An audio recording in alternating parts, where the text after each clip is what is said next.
सूबों में निगरां हुकूमतें कायम की जाएं, इलेक्शन एक वक्त पर कराए जाएं, ईद के बाद इलेक्शन की तारीख का तयन किया जाए। अमीर जमात इस्लामी सिराजुल हक ने मुतालबा दोहरा दिया। मीडिया से गुफ्तगू में उनका कहना था कि मुल्क को हालिया दलदल से निकालने का वाहिद हल शफाफ इंतखाबात हैं। आज हर फोरम पर अवाम के बजाय इलेक्शन पर बात हो रही है। ऐसे मौजू पर उलझे हुए हैं जिनका गरीब से कोई ताल्लुक ही नहीं।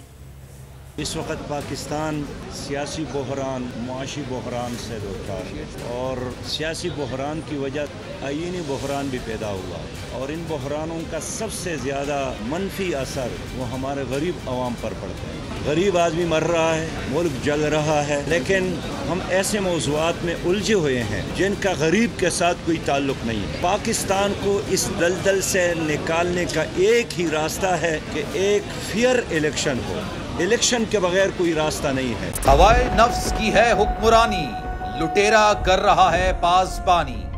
बोल न्यूज के मार्केटिंग हेड आकाश राम ताहा लापता, तफ्तीशी इदारे जवाब देने से कासिर। अहले खाना परेशान, बेटे की जुदाई में माँ गम से निढाल। जो बच्चो हिंदू पर आए थे जो पाकिस्तानी, मुझे मेहरबानी करे पंहिंजो आकाश वापस कयो।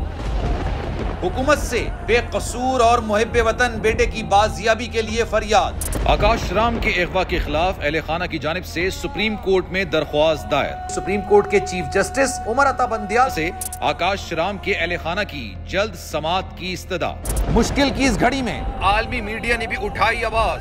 CNN, आज तक, इंडिया टुडे, टाइम्स नाउ समेत आलमी मीडिया ने आकाश राम के अगवा के खिलाफ दिया बोल का साथ। उफ क्या जुल्म है, बोल इंसाफ का मुंतजिर।